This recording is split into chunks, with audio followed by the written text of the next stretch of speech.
All right, let me get ready to share.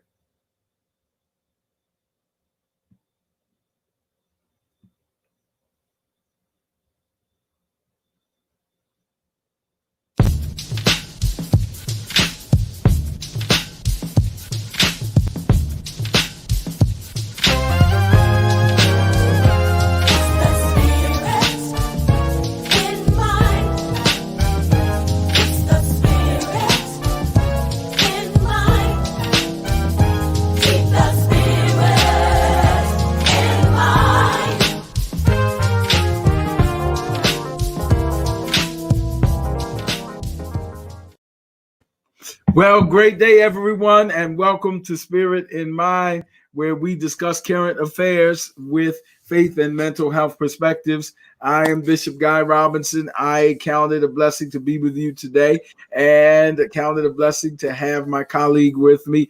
Good day, Dr. Shepard. Hey, good day, Bishop. How are you? All is well, or shall be well. Working on being well, declaring wellness. Yes, sir. Yes, sir. I hear you. I hear you. And I hope that all is well with all those who are out there. It's hopefully a beautiful day wherever you are at. And I'm looking at the people who are joining in. They're hitting me up. That's what I'm hearing on my phone right now. And I want you to go and share with those persons who you know who need to be watching this show today. Let me tell you, we've been hitting hard on some key issues, and I guarantee you that somehow this show will affect you in a positive way, will challenge you. And so, yes, so please go ahead, share, like, as Bishop's doing, as I'm doing. And thank you for all those who are out there. We see Catherine Jones, Juanita Henderson, Alvin Richardson, Laverne Jones, Jonathan Duncan, Alberta Chapman. I know Bishop normally calls names. I'm sure he's going to call some more, but yes, sir, we're ready. Oh, we're glad you're with us. Thank you, Spirit of Mind family. We so appreciate you, and thank you for sharing.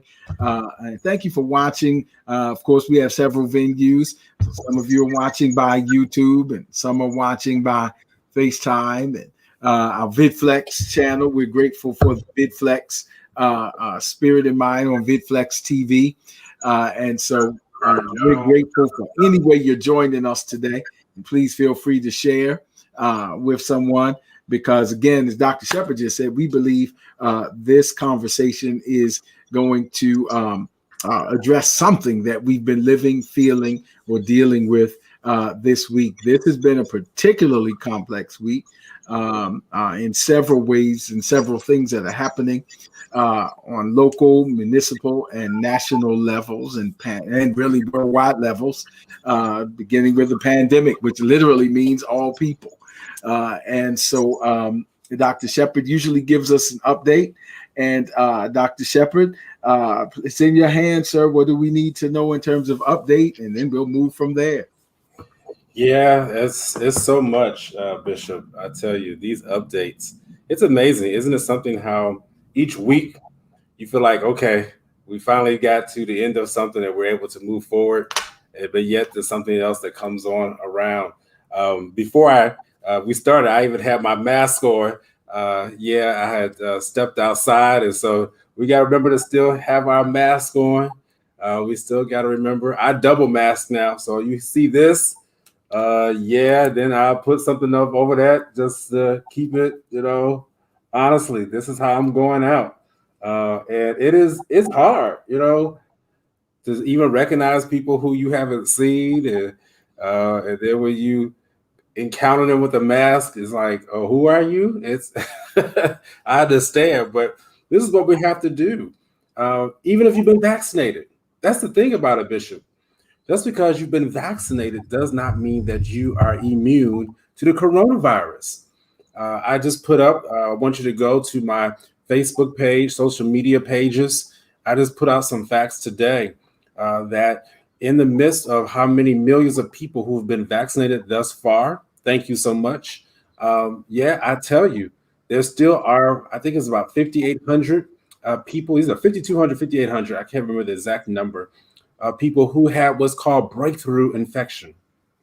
What's a breakthrough infection? Breakthrough infection is someone who has already been fully vaccinated, but yet still gets the virus.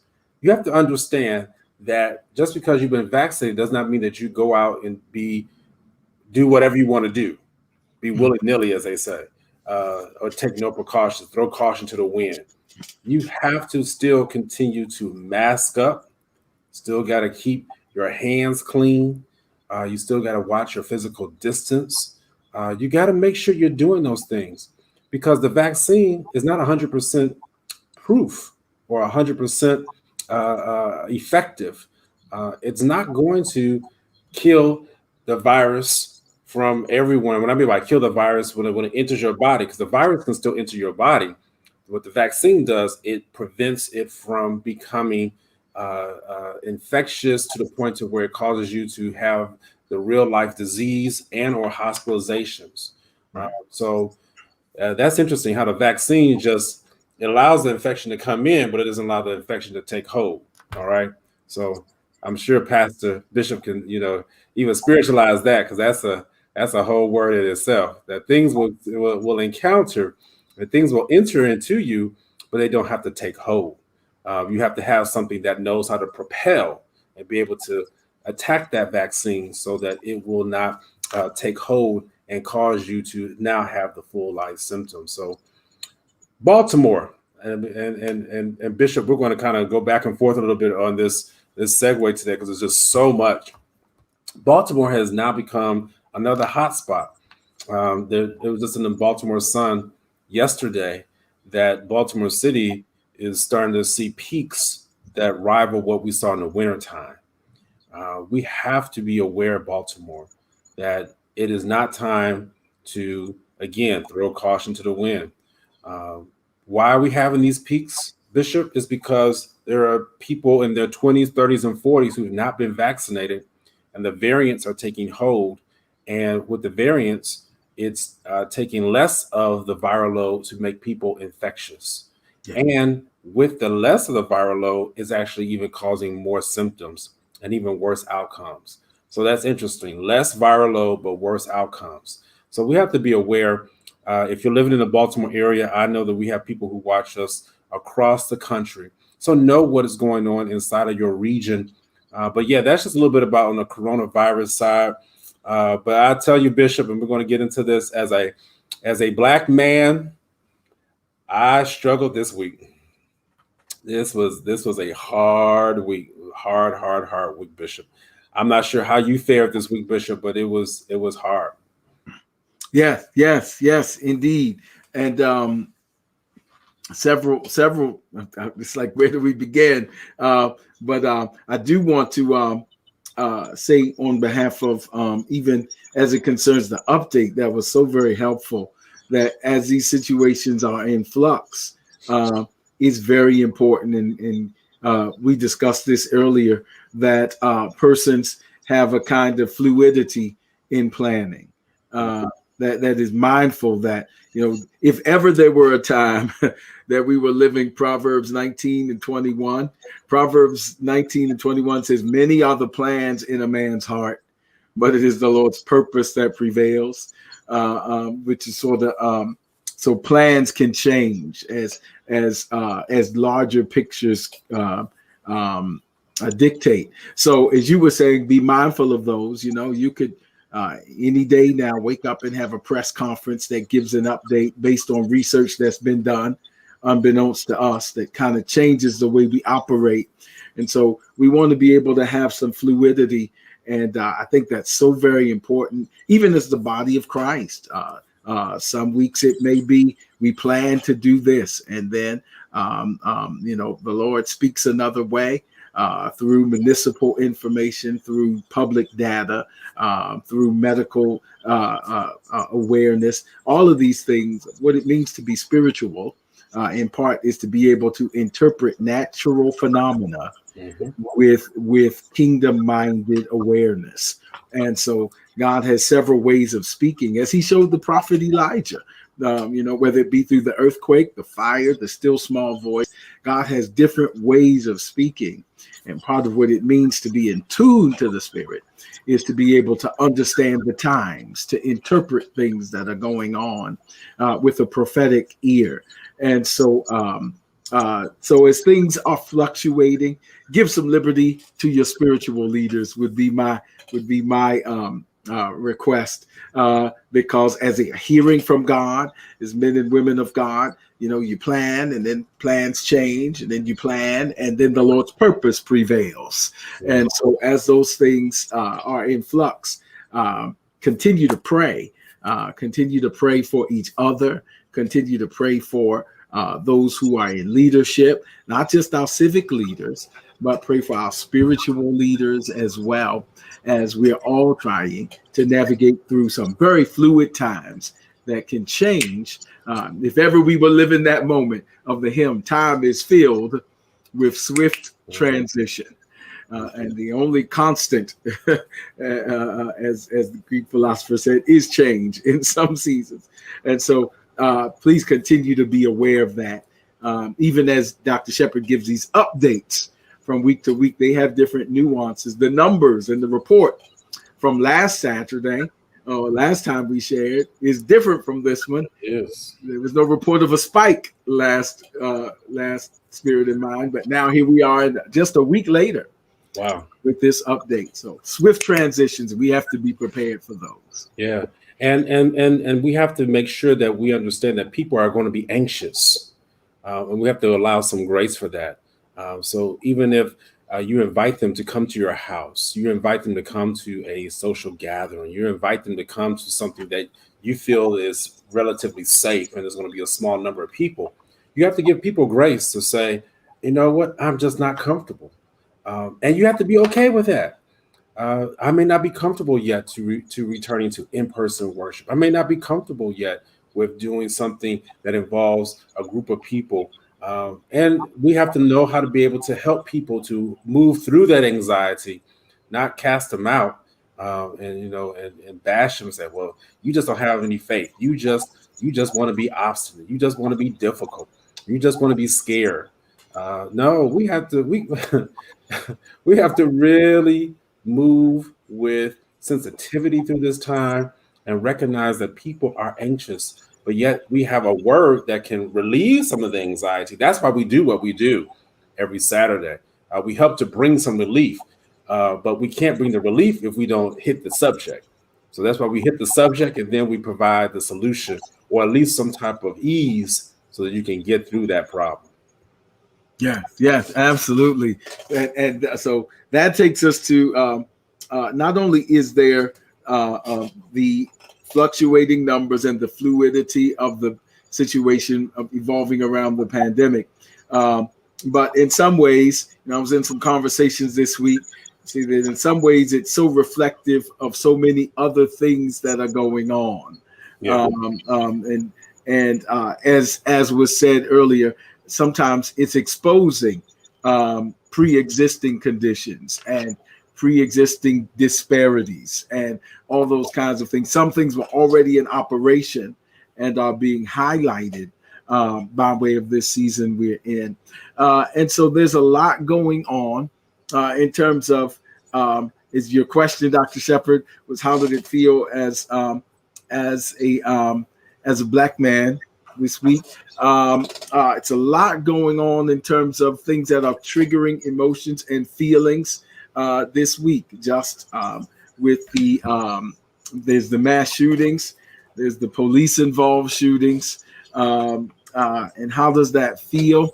I'm feeling every bit of the W.E.B. Du Bois phenomenon of double consciousness, aware of those two conflicting realities. In which we navigate between the two, those two realities of course, loving the virtues and espoused principles of the country in which we live, but at the same time understanding that there is a dark side and some work to do, and some disparities and racially motivated concerns. And so you navigate between those two is the heart of what Du Bois meant as his double consciousness struggle. And so I felt all of that. I am a parent. I'm a grandparent. I don't look like it.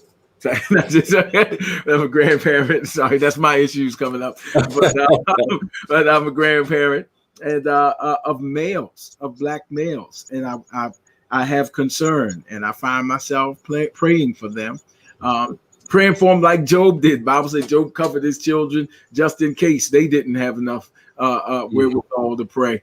That he covered them and covered them in prayer for the just in case stuff. And so added to my just in case list is a prayer for just in case my sons and grandsons encounter law enforcement and other things in our socio-political system, that the Lord would cover them and give them wisdom in that interaction in my absence. And so all those things are going through my mind at this time, because that's a very real part of what it means to be African American. This week we saw that even if you're in a military uniform, right, willing to give your life for this country, quite frankly, we saw that even in the military uniform, you have to have that double consciousness, that awareness of how that lieutenant kept both hands out and visible, even as being pepper sprayed. And it's instinctive to kind of want to cover, but to be able to just keep that awareness, and you live with those double realities, that perhaps to drive to a particular area where that's well lit is advised as wisdom, and is advised by certain practitioners of safety protocols. So if you do it and you're in one demographic, it's wise. If you do it as this uniformed officer, it's non-compliant and worrisome. And so those double standards are very real, and they trigger a lot of feelings, but we won't address them by avoiding them. Right. And actually, it's so many different feelings that were conjured up. Some people don't like to use that word conjured up. It feels like you just kind of revving it up. But let me tell you, it was very difficult for myself also this week to add to the list of things. You think about the 13-year-old boy who in Chicago was shot after putting his hands up. I thought about it as you were mentioning the military official who had his hands on the steering wheel and wanted to drive to a well-lit place because if something went down, he wanted to make sure that it was seen.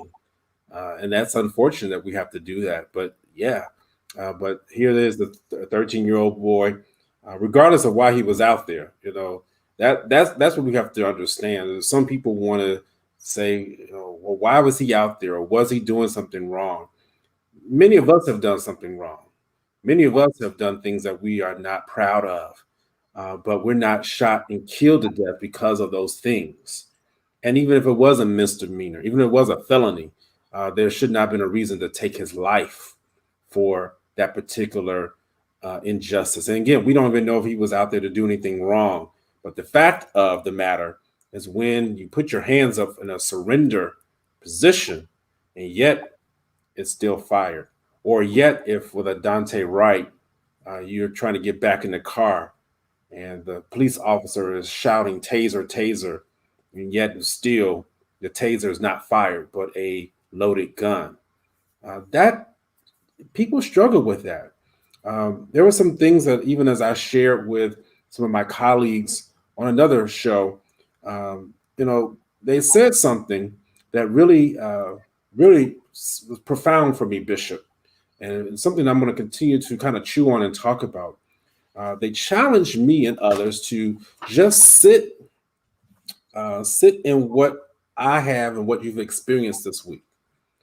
So I challenge you all today. I really want you to share. You need to text somebody. You need to help get somebody on this line right now. I say line, on this live stream, because there are people who are sitting in what they've experienced this week and they're not well.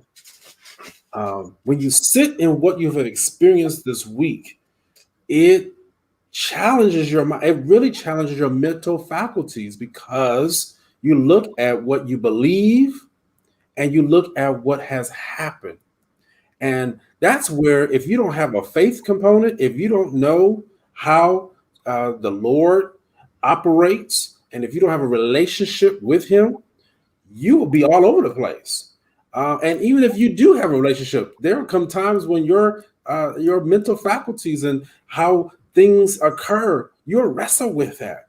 And so I want to challenge you, even right now. Sit in what you have experienced this week. For some of us, it's not going to be easy. It's going to hurt. It's going to be uncomfortable.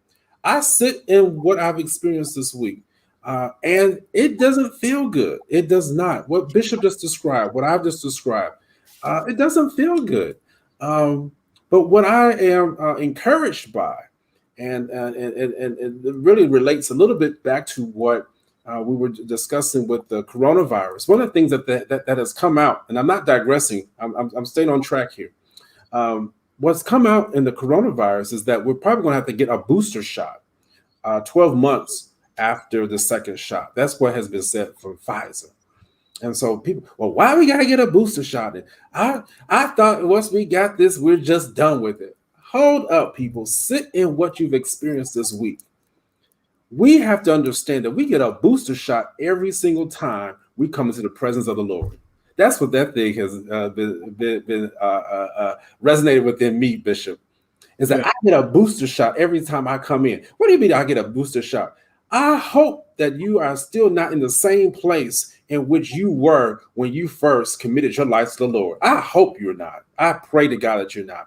And if you are, then that's actually not scriptural, because Ephesians talks about how once we are filled with the Holy Spirit, that there should be refillings. All right. There should be daily refillings, and you should be able to give your life over to the Lord each and every single day, asking for forgiveness, asking for salvation again. So I kind of really wrestled with even and what I've heard this week, and the Lord had to show to me, Shepherd, we get booster shots every time you come to the house of the Lord. We get booster shots for other infectious diseases. Tetanus, if you get scraped or you get poked or something happens when you are infected because you fall. Yes, you had a tetanus shot back when you were a child, but they have to give you a booster shot to make sure that what you received originally holds up against what you're now encountering. Man, I feel that thing, Bishop, now. Yeah. You have to understand that God gives us a booster. You gotta. Now I'm ending right here because some people want to criticize all that is going on with the science and stuff like this. Science and the word of the Lord is so much intertwined, you all. We got to stop trying to say that God is against science. That's a lie. It's a lie from the pit of hell. I come to break up that myth because as he dealt with me today about how I get a booster shot every single time. You get a booster shot just because you're tuned in to Spirit and Mind. This is a booster shot for some of you all each week, a booster shot, and so that you can keep your mental faculties together. Yeah, Bishop, I know I said a lot there. I got some more to say. I'm going to stop.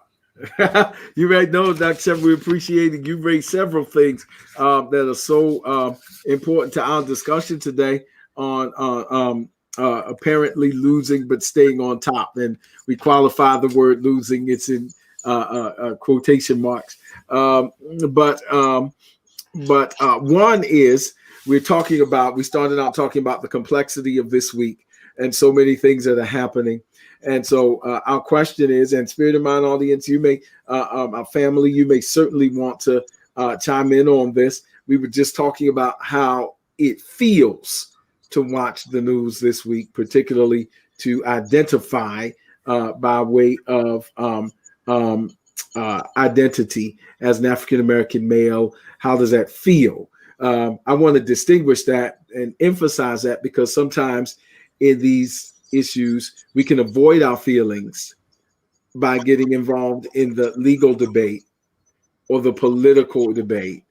And we're not talking about those at this current moment, although they are part of the equation.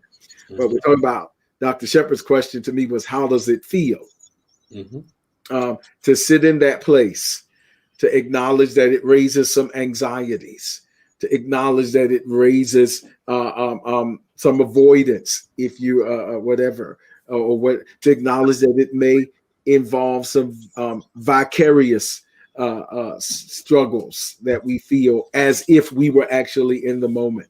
Some vicarious traumatic experiences. And so to acknowledge those things, that I'm looking at this and this video is replaying, and I'm seeing and I'm identifying emotionally on a particular level. That's what we're talking about. We're not talking about Democrats and Republicans and liberals and conservatives. We're talking about, as I watch this is how I'm feeling.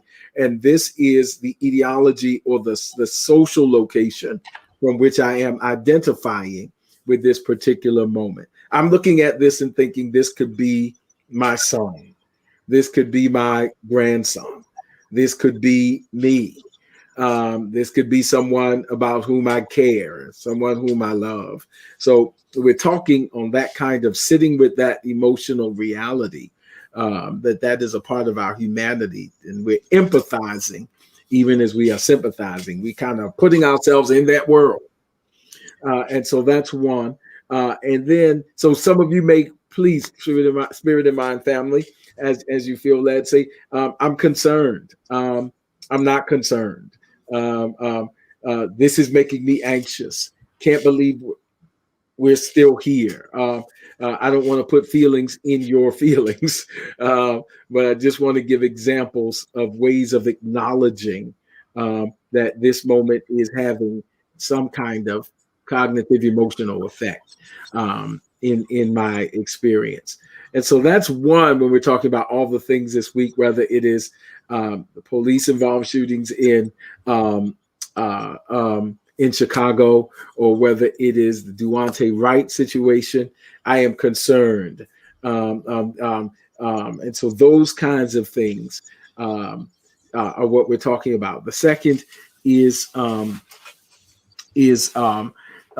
man, there was so much, Dr. Shepherd, you raised. Is the piece of the booster shot.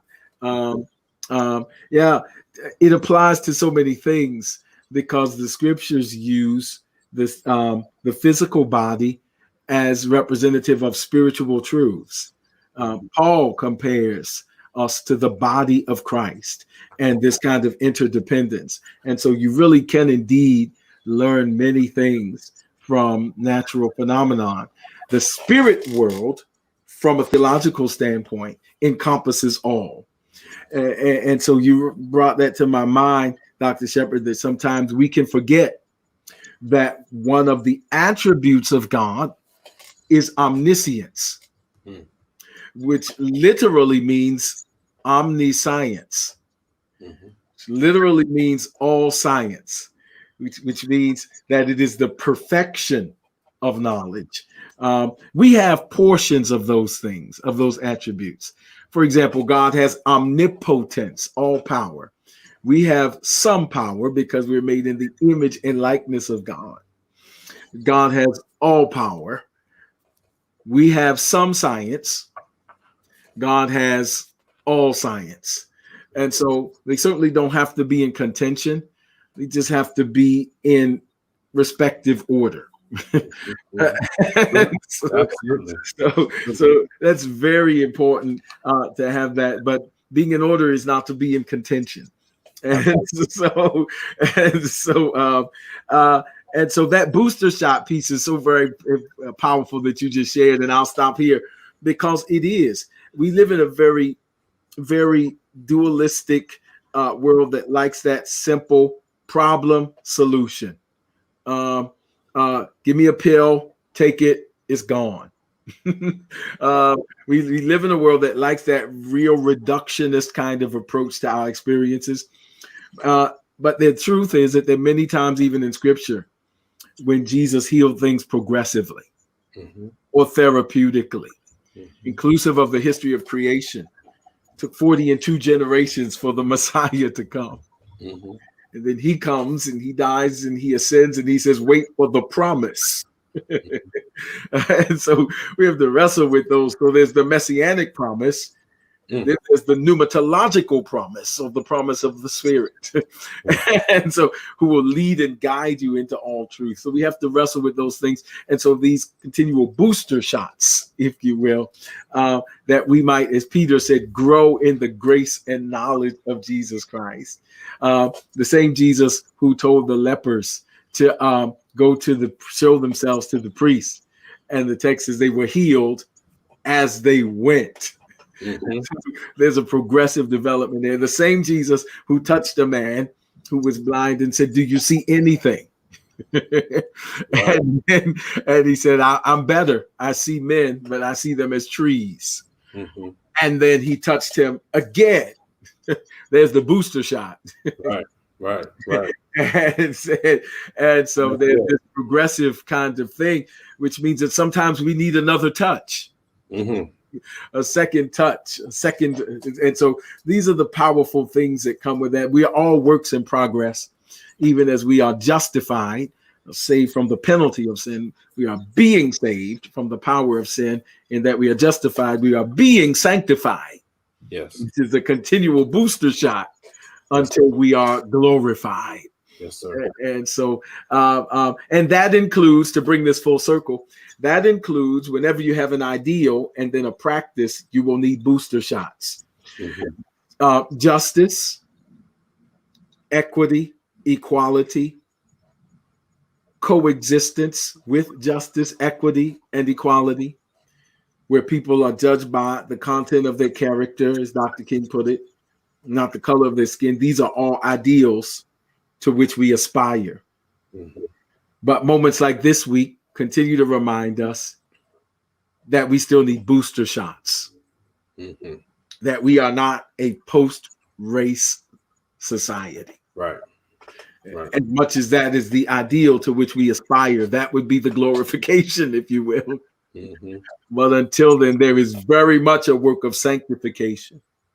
And sanctification is not just a matter, in the Methodist tradition particularly, we're helped to understand that sanctification is not just a personal experience, but there is a such thing as social holiness.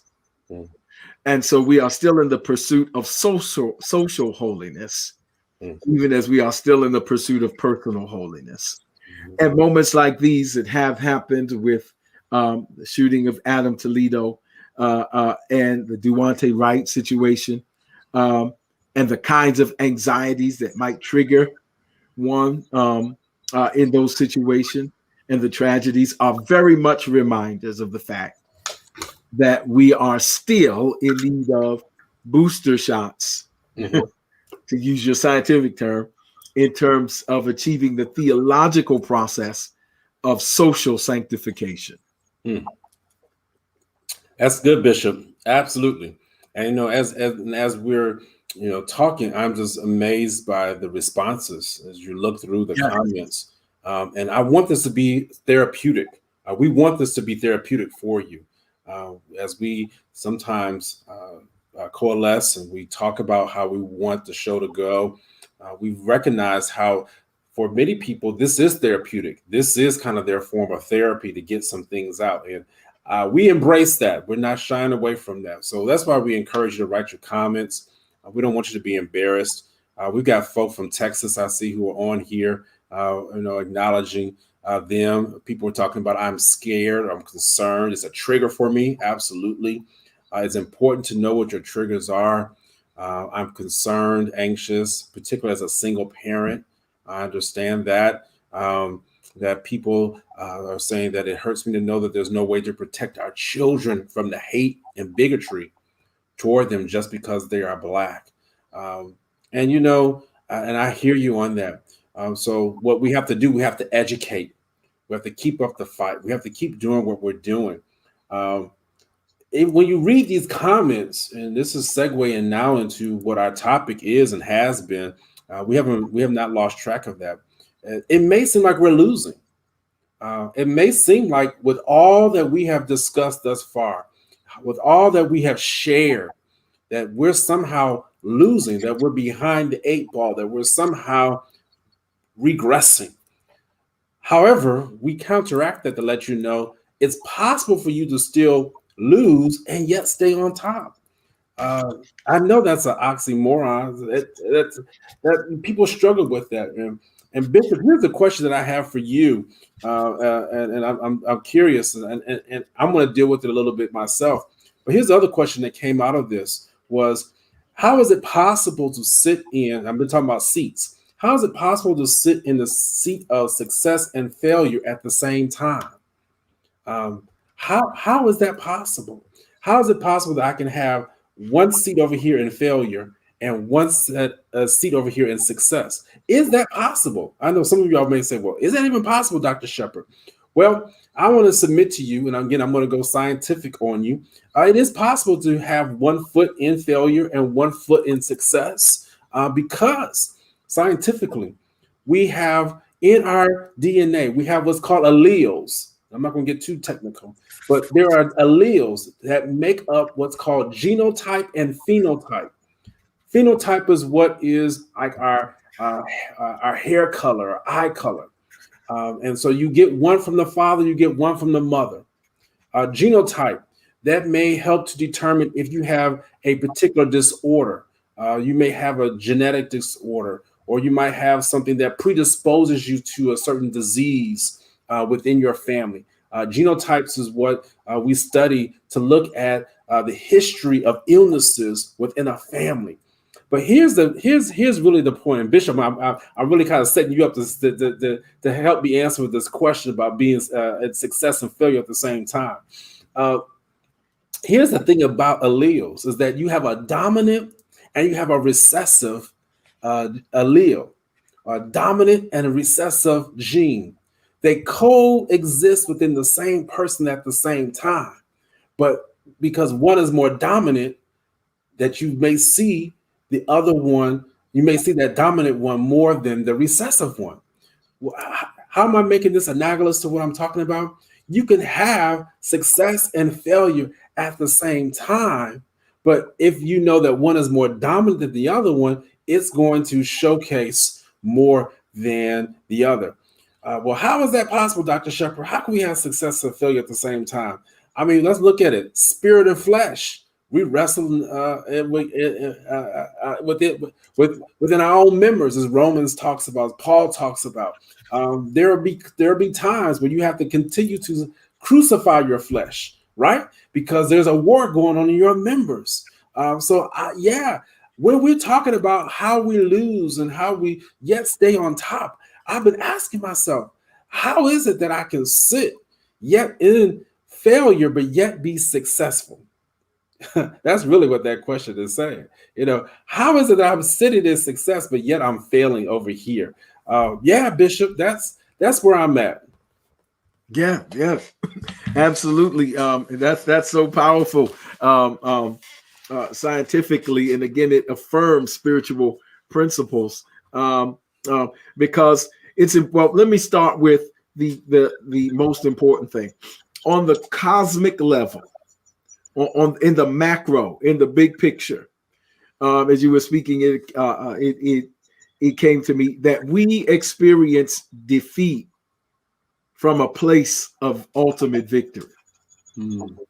That as believers, as Christians, we ultimately, on the cosmic level, already have the victory, and that really shapes our optimistic and hopeful perspective.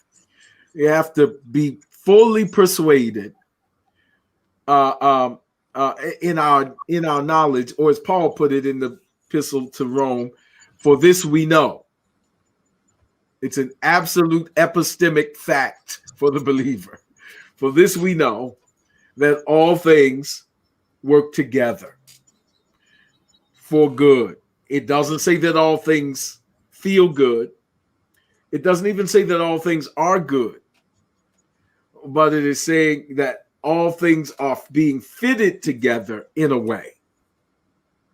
That is the New Testament version of Joseph's declaration that even what was meant for evil, even what was a moment of defeat, is turning out good. I say that because starting out from that place of hope, as opposed to a place of darkness and defeat, can really determine whether we succumb to the despair or not. And so despair meaning a kind of hopelessness.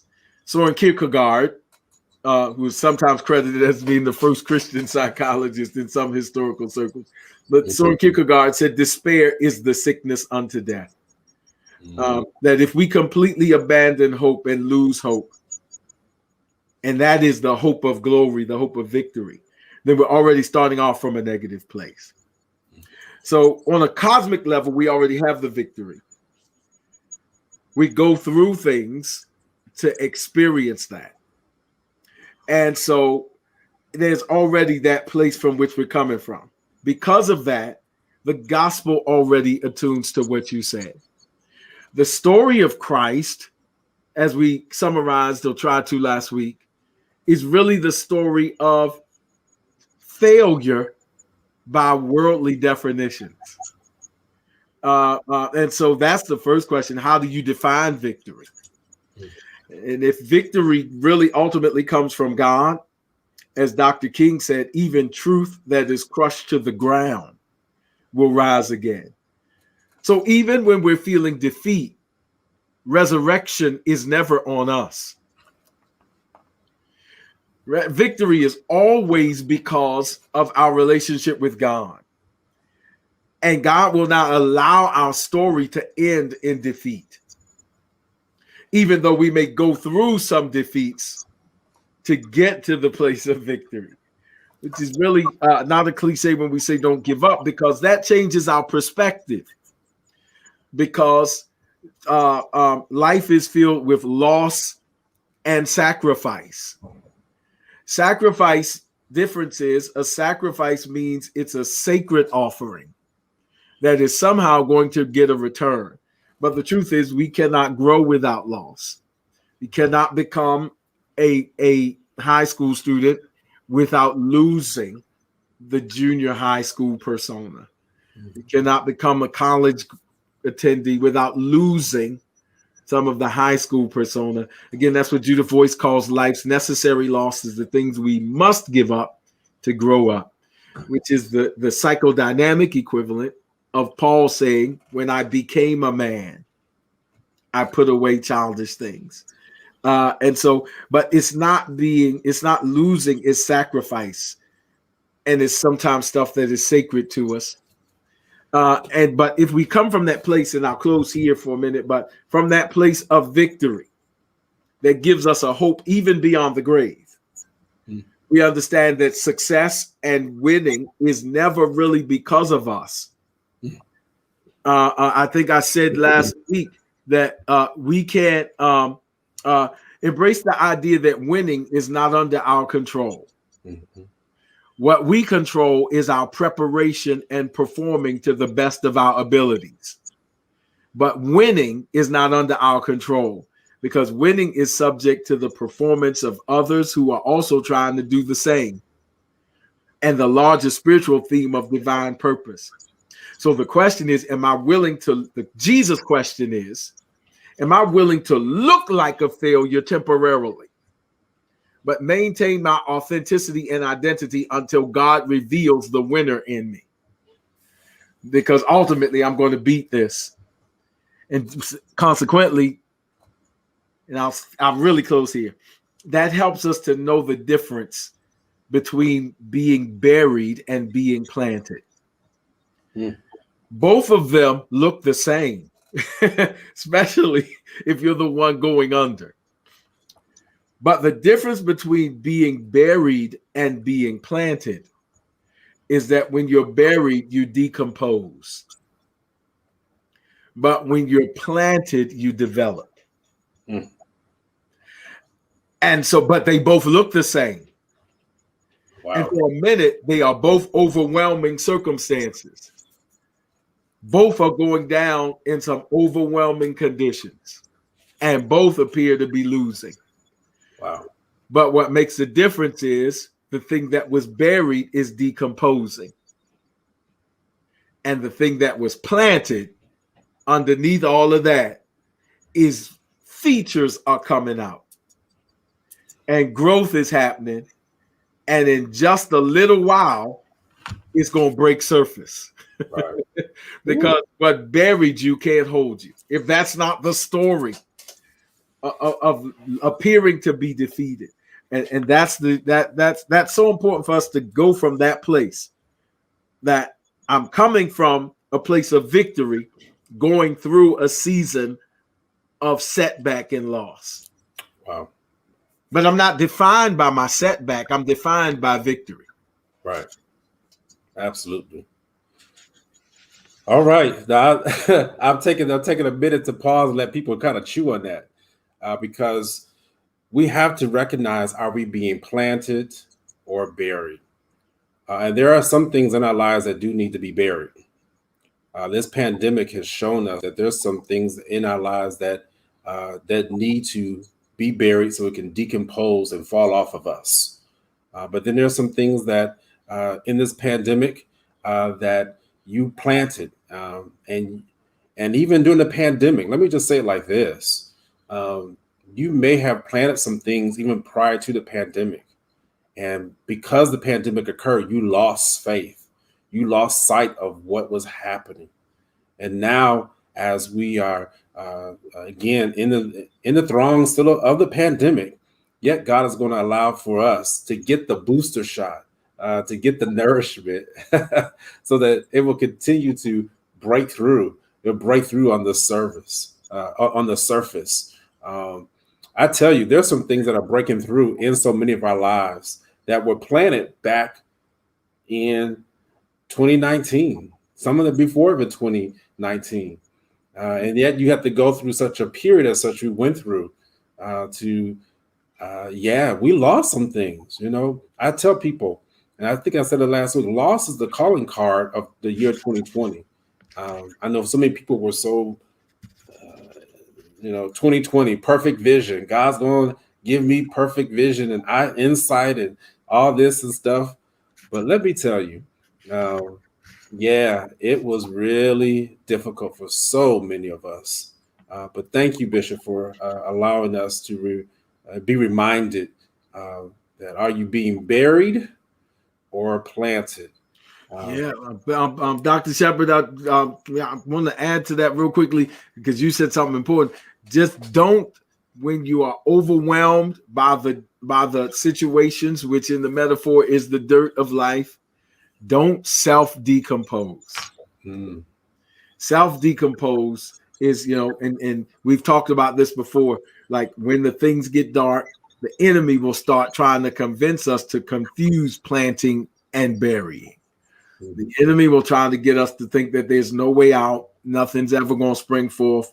And when you get to that place, you begin to engage in risky behaviors, whether it be substance abuse, which has increased during this pandemic season. Absolutely. As if there's no ending to it.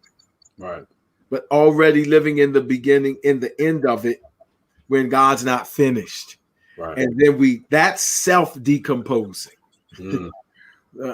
That's making behavioral decisions and choices that cause us to decompose when we should be springing forth or waiting to spring forth. Don't allow that season to cause us to make decisions that self-decompose and disrupt what God is only planting but not burying. Absolutely. And it really takes us to the other points that we had shared, that you had shared last week, Bishop, on the slide about the components of winning strategies. Because when you look at the behavior, there's a certain behavior that goes along with competitive losing and competitive winning. That's what I was hearing as you were just saying about don't decompose, because what happens is even if you win something, even though you thought you were going to lose, you will win. You have to be careful not to have, as was put out there, know how to be able to celebrate that experience without taunting and annihilation of the competition. So I want to bring that to the forefront because there's so many people who, once we win something, we get beside ourselves and we end up self-destructing even after we have come through the victory. We want to make sure that we don't become with a sense of superiority or supremacy. Also, again, there is a behavior in how we're to go through as a winner and as a believer. Um, we have to appreciate that success, as was mentioned, and then you have to learn how to incorporate that particular win into the larger scope, as you were talking, Bishop, of the positive purpose. Thank you for posting that, because this describes the behavior of how we should be moving forward. What I've just described was number three.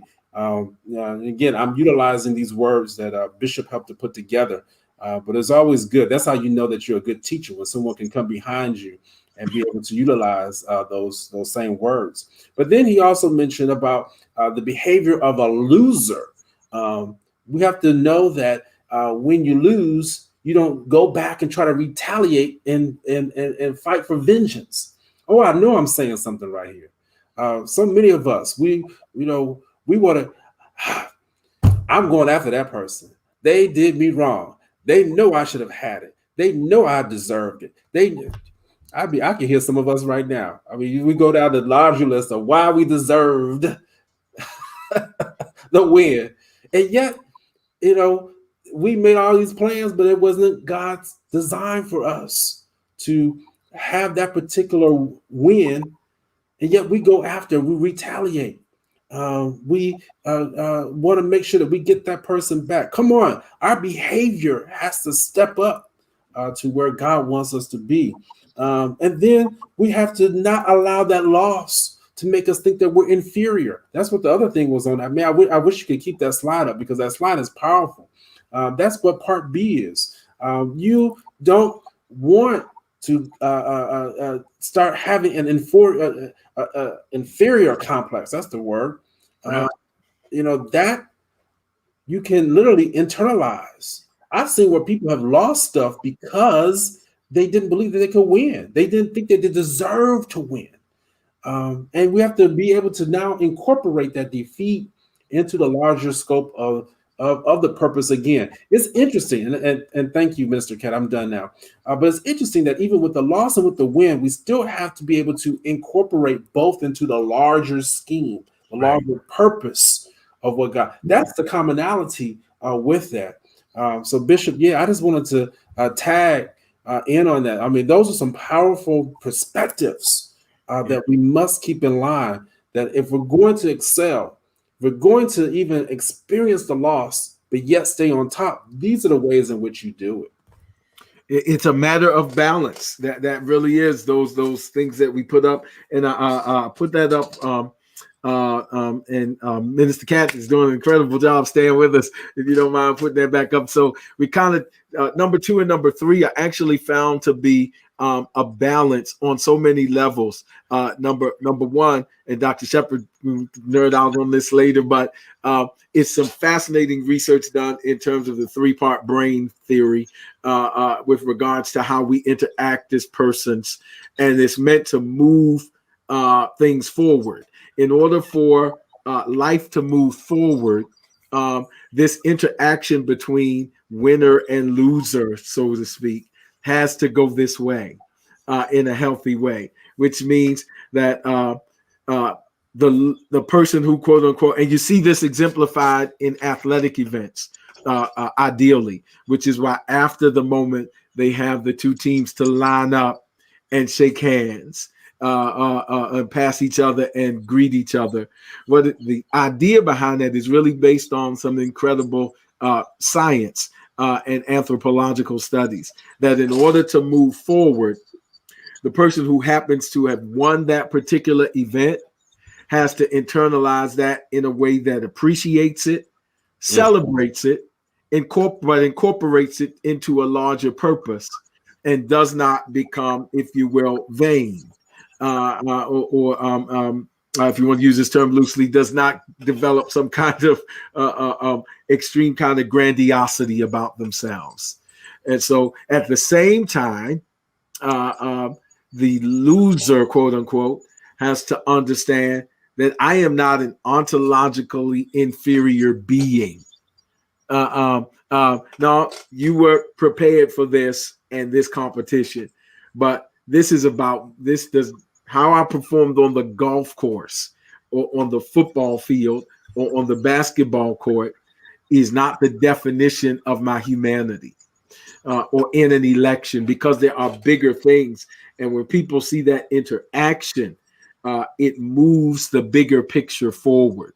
That's why you have, as one of our Spirit of Mind family put, that's why you have the concession moment in an election. It's really moving forward to say, hey, there was a bigger picture. We weren't doing this for ego, not in principle, but we were doing this to advance a larger picture and a larger idea. And so if we can't grasp into that without internally personalizing everything, we'll end up being either vain and grandiose, and suffering with what Dr. Jean Ringy calls narcissistic epidemic in her book by the same title, or we'll become these kinds of woe is me, Debbie Downer, I'm not good enough, I'm a bad person. And so finding that balance in between, and it's not just sports. It's really based on a very fundamental human principle. And that's how you internalize a loss. And thank you, Minister Cat, that I lost this moment, but I am not a loser. Actually, if I'm anything, particularly as a believer, God tells me who I am. I'm a holy nation. I'm a royal priesthood. I'm ultimately seated in heavenly places, not by myself, but I'm ultimately joint heirs with Christ, and I'm a citizen of community, and I'm an interdependent part of a relationship that is the kingdom of God, and I peacefully coexist with others. And so all these things require the higher cognitive processes to happen, beyond a very reptilian brain kind of us versus them kind of thing. That's a very lower base, lower nature kind of thing. And so, so it takes us kind of intentionality and development as well to lose and come out on top. Yeah, absolutely. Absolutely. And I know we're winding down here. We're coming to the last few minutes of the show. And we just want, people to understand today. We wanted to take some time to allow you to express yourself. We're going to be doing more of this because we have some, Bishop, we got some major things coming up even next week. By this time next week, we may have the verdict in on the Derek Chauvin trial. Yes. And who God knows who else may pop up, or something else might rise up. I hate to sound like that. I ain't trying to be negative or whatnot, but with all the mass shootings and things that are occurring, on a weekly basis now. But I want us to keep in mind that even if the Derek Chauvin trial doesn't go the way in which we want it to go, that we have to be okay, and that there is a larger scheme or schema that is working in progress here. If the man is not convicted, and Bishop and I, we talked about this before the show, we have to be all right. We have to be okay and know that God is still on our side, and that justice in the end will be served. It may not come out in the way in which we think it should come out. It may not come out in the way in which we want it to come out. But I tell you, we have got to be prepared. So next week, we're already gearing up that we may have to tackle. How do we handle these things that are going on in our society, and yet still remain on track with what God has spoken about us, yet and remain on track that our mental faculties are as important, in my opinion, more important than some of these other stuff that we worried about. We worried about whether or not can I get the latest clothes or shoes, or can I get back out to socialize and stuff like that. Come on, we got to make sure our mental health is together, because when our mental health is together, all those other things will fall in place. Bishop, just wanted to just kind of prep people just for next week. We got to be prepared. We live day by day, absolutely. And we live for the day. Don't put off for tomorrow. I understand that.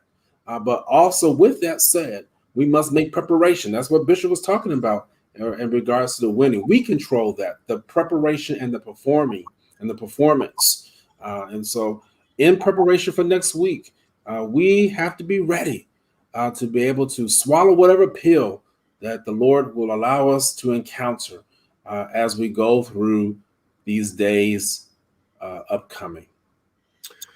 Thank you, Dr. Shepard, and thank you everyone for watching. And we look forward to seeing you next week when we talk about that. We'll talk about all those things. And please, just for clarity, as a proponent of the prophetic witness of the church, which is so very important. We just got finished talking about the importance of both personal and social holiness. The social holiness comes through the advocacy that is the prophetic witness of the church. And so we certainly want to be clear on that. So we don't just accept things simply without on emotion, but we ask God for strategy. And where do we go from here? And how do we handle this? There's a difference, and always has been, between human justice and divine justice. And how can we act as agents of divine justice to bring about your kingdom, so that your kingdom comes and your will is done on earth as it is in heaven? Because once again, it is clear that the systems of men will fail, but the will of the Lord will prevail. And God, how should we act? How should we respond? That's not passivity. That is intentional kingdom strategy that has given us victory, really, for 300 years in the North American experience. And the same God who has been the God of our weary years and silent tears, and has kept us thus far, will give us strategy on how to once again show that our victory is because we serve the God of the Jesus of the disinherited, as Howard Thurman called it, which is to say that God is on our side.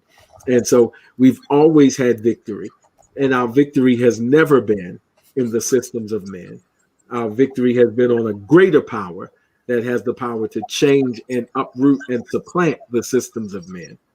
That is the greater power of eternal God, who chose to manifest himself in an area inhabited by people of color, colonized by a European power. That was the Roman Empire, by a person who received capital punishment, which was the form of the Roman Empire. If it had been by the culture, it would have been stoning. Stoning was capital punishment to the culture in which he was a part of. But the dominant European power, capital power, was crucifixion. And so because he was crucified, it was thought that he was a victim of the system. But he rose again, and thereby it uprooted the systems of men. And that's the kind of faith we have to have in the God who will give us strategy for victory. We'll talk more about that, but I just want to be clear that trusting Jesus is not passivity. Right. Trusting Jesus is wisdom in action unto social holiness, even as personal holiness. And we'll deal more with that in the weeks to come, because we need a strategy. Because the enemy has one. Paul said to the church, I would not have you be ignorant concerning the devil's schemes, his devices. And so we need a strategy as well. And I believe God will give us strategy on how to manifest the victory that already belongs to us. I'm not going to preach to you anymore. Let's make sure people know how to be able to reach out to us, Bishop. Yes, please. Minister, if you put our contact information, we love hearing from you. That's all my information. Same as on YouTube, CGR Ministries. That's an email, inbox. That's all great. Love to stay connected. And then reach out to Dr. Shepard. His information is there. We love to respond to emails. And again, if there's a particular topic you'd like for us to address here on Spirit in Mind, we'd love to hear that from you, because we want to be relevant to where you're living. All right. Thank you all so much. Thank you all again for watching, and we'll see you next week On Spirit in Mind.